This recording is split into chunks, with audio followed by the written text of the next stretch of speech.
आपके हिसाब से बहुत बड़ा बता रही है, लेकिन यह भी तो सच है कि आप लोग भी अपने हिसाब से बहुत छोटा भी तो बता रहे हैं। जो खीर बनाने का जिक्र हो रहा था, जो लवकुश जोड़ी की बात हो रही थी, किसने की थी? क्या नीतीश कुमार ने लवकुश जोड़ी की बात नहीं की थी? नीतीश कुमार ने गले नहीं लगाया उपेंद्र कुशवाहा को? गुलदस्ता लेकर किसने स्वागत किया? यानी उपेंद्र कुशवाहा का कद या उनका वोट बैंक नीतीश कुमार को भी पता तो है। कुंतल जी, अभिषेक जी, मैं फिर आपको ये बार बार बात कह रहा हूं कि ये जदयू का आंतरिक मामला है, आंतरिक मामला का मामला है। और भारतीय जनता पार्टी जो इसको नहीं, अगर नहीं बोलना है तो आप कह दीजिए, मैं आपसे सवाल ही ना लूं। फिर अगर वो आंतरिक मामला ही आपको लग रहा है, भाई मैं बार बार कह रहा हूं कि वो आंतरिक तब तक होता है जब पार्टी के भीतर हो। जब मुख्यमंत्री ने बयान दे दिया, उपेंद्र कुशवाहा ने सोशल मीडिया पर ट्वीट कर दिया, जब वो बिहार के मुखिया का मामला है, जब सीएम से जुड़ा मामला है, उनकी पार्टी में उनको चुनौती देने का मामला है, आंतरिक कैसे रहा? ये सब घर से ही हैंडीक्राफ्ट का बिजनेस करके हर महीने लाखों कमाते हैं। आपको भी ये करना है, इनसे सीखना है तो फ्रीडम ऐप को अभी डाउनलोड कीजिए। हाँ भाई, सार्वजनिक हो गया, मीडिया में बयानबाजी शुरू हो गई। मुख्यमंत्री ने कह दिया कि जाइए, मुख्यमंत्री ने कह दिया कि प्रचार पाने के लिए कर रहे हैं, बाकी क्या छूटा? तब भी आंतरिक आंतरिक आंतरिक आंतरिक कहां है?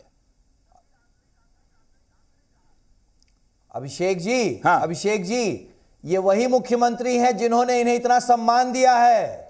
ये वही मुख्यमंत्री हैं। ये वही मुख्यमंत्री हैं जिन पर आरोप ये भी लगा है ना। शक्ति यादव, ये आप लोगों ने आरोप नहीं लगाया है। मैं याद दिलाऊं, मैं आरोप याद दिलाऊं, आपके आने के पहले भी मैं यही बात कर रहा था। कुंतल जी, आपके आने के पहले मैं यही बात कर रहा था। मैं बताऊं, याद दिलाऊं क्या आरोप आप लोगों ने लगाया था इन्हीं मुख्यमंत्री पर जी, कि इस मुख्यमंत्री ने किसी को नहीं छोड़ा। यह आरजेडी का नारा दिया हुआ था कि कोई ऐसा सगा नहीं जिसे नीतीश कुमार ने ठगा नहीं। किसने कहा था? ये कांग्रेस ने नहीं कहा था, आरजेडी ने नहीं कहा था, या बीजेपी नहीं कहती कि उन्होंने शरद यादव को किनारे लगा दिया, जॉर्ज फर्नांडिस को किनारे लगा दिया।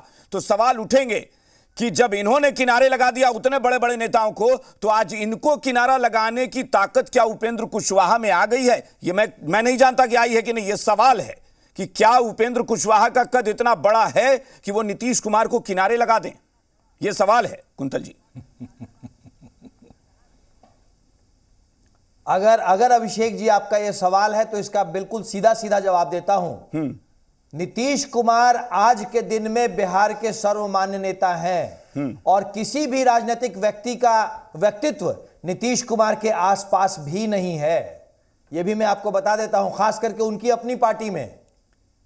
अच्छा हुआ आपने जोड़ दिया, अच्छा हुआ कि आपने ये लाइन, अच्छा हुआ कि आपने ये लाइन जोड़ दी कि खासकर उनकी पार्टी में, वरना मेरा सवाल फिर और भी हो जाता। बात है, प्रसाद से कुशवाहा तक का सफर नीतीश कुमार जी ने तय करवा दिया। नहीं, आप क्या, नहीं, ठीक है, वो अगर आप उनकी पार्टी तक कह रहे हैं तो मैं मान लेता हूं, लेकिन अगर आप सबको जोड़कर बोल देंगे कि बिहार में किसी भी राजनीतिक शख्सियत का इतना बड़ा कद नहीं है, तो वाकई मुझे मैं नीतीश कुमार जी की पार्टी जनता दल यूनाइटेड की बात अभी कर रहा हूं। ठीक है, चलिए। उनकी पार्टी में उनके सिंबल के तहत किसी भी आदमी का कद इस हद तक नहीं हुआ है जो उनके साये तक भी पहुंच सके। अच्छा, एक मिनट, नीतीश कुमार, एक काम करिए, मैं एक मिनट, एक बार मैं डॉक्टर संजय के पास चलता हूं। डॉक्टर संजय, पहले एक रिएक्शन आपसे ले लेता हूं, फिर शक्ति जी, उसके बाद आपके पास आता हूं। डॉक्टर संजय, इतना कुछ हो गया बिहार में, पिछले 3 दिनों से मैं बार बार चर्चा हम लोग कर रहे हैं और आरोप लगता है, पहले कहा गया जेडीयू की तरफ से कि मीडिया ने इसको हाइप दे दिया है, ऐसा कुछ भी नहीं है। उपेंद्र कुशवाहा ने उसके अगले ही दिन प्रेस कॉन्फ्रेंस कर डाली, प्रेस कॉन्फ्रेंस में खुलकर सब कुछ बोल दिया। उसके बाद अब नीतीश कुमार ने कह दिया कि आप जहां जाना है चले जाएं, हमें उनसे कोई मतलब नहीं है। उसके बाद उपेंद्र कुशवाहा ने तुरंत पलटवार कर दिया। तो अब तो शायद इन लोगों को भी समझ में आया होगा कि यह हाइप मीडिया का दिया हुआ नहीं था। पार्टी में जबरदस्त आग लगी पड़ी थी जिसको ये लोग ढकने की कोशिश कर रहे थे, लेकिन आग है ना भाई, वो तो धुआं निकलने लगेगा, उसके बाद चिंगारी भड़क गई। डॉक्टर संजय, क्या नीतीश कुमार को इस 2.5-3 दशकों में आपने देखा कि कोई चुनौती दे रहा हो पार्टी में? नहीं, ऐसा तो नहीं दिखा, लेकिन हाँ ये बात जरूर है कि जब उपेंद्र कुशवाहा जी इनकी पार्टी में विलय कर रहे थे अपनी पार्टी का, या जब अपनी पार्टी के साथ इनके साथ खड़े हुए थे, तो कहीं ना कहीं जरूर इनको स्वप्न दिखाया गया था कि अरे अब मेरा क्या है, अब तो बिहार को आप ही को देखना है। और आपको याद होगा कि उपेंद्र कुशवाहा जी जिला वाइज एक तरह से जेडीयू के लिए घूम रहे थे, वहाँ के कार्यकर्ताओं से मिल रहे थे, जैसे उनको लग रहा था कि एक संगठन और सरकार दोनों में एक महत्वपूर्ण जिम्मेवारी हमें मिलेगी। और उपेंद्र कुशवाहा जी ने इसको बोला भी कि राजनीति में कोई मठ में बैठने के लिए तो मैं आया नहीं हूँ, और अगर सरकार में मुझे कोई जिम्मेवारी मिलती है तो निश्चित रूप से हम और बेहतर कर पाएंगे, जनता का और भला हो पाएगा। तो सरकार में तो इनकी कोई महत्वपूर्ण जिम्मेवारी मिली नहीं, ये उम्मीद लगाए बैठे थे। उसके बाद ये पार्टी को लेकर के थोड़ा मुखर हुए, यहां तक बोल गए कि डीएनए नीतीश कुमार जी का और मेरा डीएनए दोनों एक ही है, बिल्कुल, और अगर कोई भी नीतीश कुमार जी पर हमला करेगा तो मैं उसको बर्दाश्त नहीं करूंगा। उसके बाद उन्होंने कहा कि पार्टी कमजोर हो रही है, लेकिन इधर नीतीश कुमार जी कह रहे कि पार्टी तो हमारी मजबूत हुई है। कभी 45 लाख थे सदस्य, अब तो 75 लाख हो गए। उपेंद्र कुशवाहा जी को बहुत जल्दी है तो जहां जाना है चले जाए। मतलब उपेंद्र कुशवाहा जी को साफ साफ इशारा उन्होंने कर दिया, आप मेरे साथ रहें ना रहें, कोई महत्वपूर्ण जगह हम सरकार में आपको देने नहीं जा रहे हैं। अब उपेंद्र कुशवाहा जी जो चुनौती दे रहे हैं, तो वो चुनौती देना और उसको एग्जीक्यूट करना, दोनों दो बातें होती हैं। एक आकर के बोल देना कि ठीक है, आप ही का थोड़े है, हम ऐसे ही थोड़े निकल जाएंगे, या इसमें हमारी भी हिस्सेदारी है, और वास्तव में उसको साबित कर देना। देश और राज्य में कई पार्टियां ऐसी हुई हैं जिसके छोटे छोटे नेता जब वो निकले हैं तो फिर पार्टी का क्या हश्र हुआ है सबको पता है। और सारे लोग कांग्रेस से निकले हुए लोग थे, बाद में धीरे धीरे उन्होंने अपनी पार्टी खड़ी कर ली। कुछ लोग जो जिनकी पार्टी थी उनसे निकले हुए लोग अपनी अपनी पार्टी खड़ी कर ली। लेकिन उपेंद्र कुशवाहा जी जो बोल रहे हैं, ये कितनी बड़ी पार्टी खड़ा करेंगे या जदयू का कितना नुकसान करेंगे, इसका तो इंतजार करना होगा ना। अभी तो वो बोल रहे हैं, नीतीश कुमार जी को जो बोलना था वो बोल दें कि भाई जितना जल्दी जाना है वो चले जाएं। इनकी एक भी बात को, वो कह रहे थे कि पार्टी कमजोर हो रही है, वो कह रहे हैं कि कहां कमजोर हो रही है पार्टी। उन्होंने कहा कि भाजपा के संपर्क में जेडीयू के बड़े नेता हैं, इन्होंने स्पष्ट कहा कि कोई नेता भाजपा के संपर्क में नहीं है, उपेंद्र कुशवाहा जी भाजपा के संपर्क में है। तो उपेंद्र कुशवाहा जी की एक बात पर भी नीतीश कुमार जी ने मुहर नहीं लगाई। उन्होंने कहा कि बैठ करके बात करेंगे, मिल करके बात करेंगे। उपेंद्र कुशवाहा जी ने कहा कि मैं तो इंतजार कर रहा हूं कि जिस दिन मुख्यमंत्री जी से बुलावा आएगा मैं दौड़ के जाऊंगा और उनसे मिलूंगा। तो उपेंद्र कुशवाहा जी की हर बात को वो सिरे से नकार रहे हैं। हाँ। अब उपेंद्र कुशवाहा जी की कितनी ताकत है। अच्छा डॉक्टर संजय, ये जाहिर तौर पर ये तमाम तो पार्टियां कह रही हैं कि ये जेडीयू का मामला है, लेकिन एक विश्लेषक के तौर पर आपको क्या लग रहा है, ये वाकई कहीं यहां पर पार्टी नेतृत्व जो है उसने पूरी ढील दे दी या छोड़ दिया एकदम कि बिल्कुल हमें इस मामले को सेट करना ही नहीं है, इसको सही से सेटलमेंट करना ही नहीं है, छोड़ दीजिए, जो हो रहा है होने दीजिए। कहीं नहीं नजर आया कि उपेंद्र कुशवाहा को लेकर एक बार भी कोशिश की गई हो। अगर उपेंद्र कुशवाहा प्रेस कॉन्फ्रेंस में कुछ सवाल उठा रहे हैं, लेकिन वो कह रहे हैं कि मैं सीएम से बात करने को तैयार हूं, नीतीश कुमार से बात करने को तैयार हूं, नीतीश कुमार कह रहे हैं कि हमें उनसे कोई मतलब ही नहीं है, तो इसका मतलब है कि कहीं तो नाराजगी नीतीश कुमार को है, या तो कोई भड़का रहा है या कुछ भी बात हुई हो। नहीं, सेटल करने की बात तो छोड़ दीजिए, उनकी एक एक बात को ये खारिज कर दे रहे हैं मुख्यमंत्री जी। तो अब उसमें कहां पैचअप की बात है।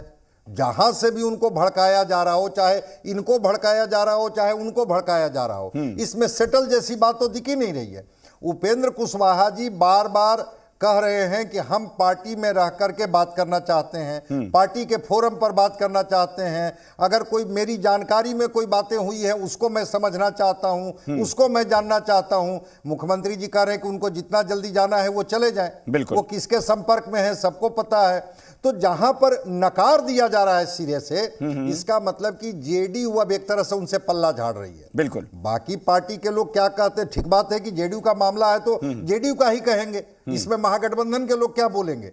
लेकिन एक तरह से पार्टी उनको किनारे लगाने की बात कर दी है। अब रह गई बात कि उपेंद्र कुशवाहा जी का जो एक नया दावा आया है कि आपके किनारे लगाने से हम किनारे लगने वाले नहीं हैं, तो थोड़ा हम लोग इंतजार कर लें, देख लें कि भाई अगर किनारे नहीं लगेंगे तो करेंगे क्या वो। बिल्कुल। और जो करेंगे वो थोड़ा हम लोग इंतजार कर लें, परिणाम सामने आ जाए। शक्ति जी, मुझे एक बात बताइए, जो अभी जो डॉक्टर संजय भी कह रहे हैं कि कहीं से लगा ही नहीं पिछले कुछ दिनों में कि जेडीयू इस मामले को सुलझाना चाहती हो, यह बिल्कुल प्रयास नजर नहीं आया।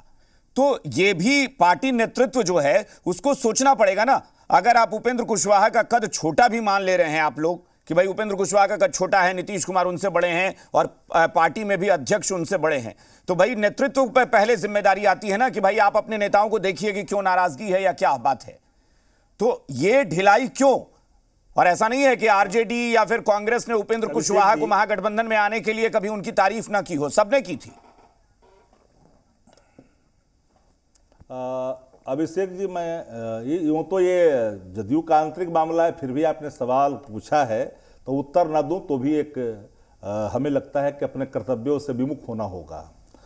एक बात मैं आपको अतीत का दर्शन करा दूं, ये जो समाज जब एक बार देख लेता है कि कोई व्यक्ति जो राहबरी का कर रहा है और वो अपने हिस्से की पूंजी लाकर क्यों ही उन्मादियों के हाथ बेच देता हो, दोबारा विश्वास नहीं करता, क्योंकि वो समाज आदर्श मानता है शहीद जगदेव प्रसाद जी को, वो समाज आदर्श मानता है समाजवाद को, क्योंकि उनके अतीत इससे जुड़े हुए हैं।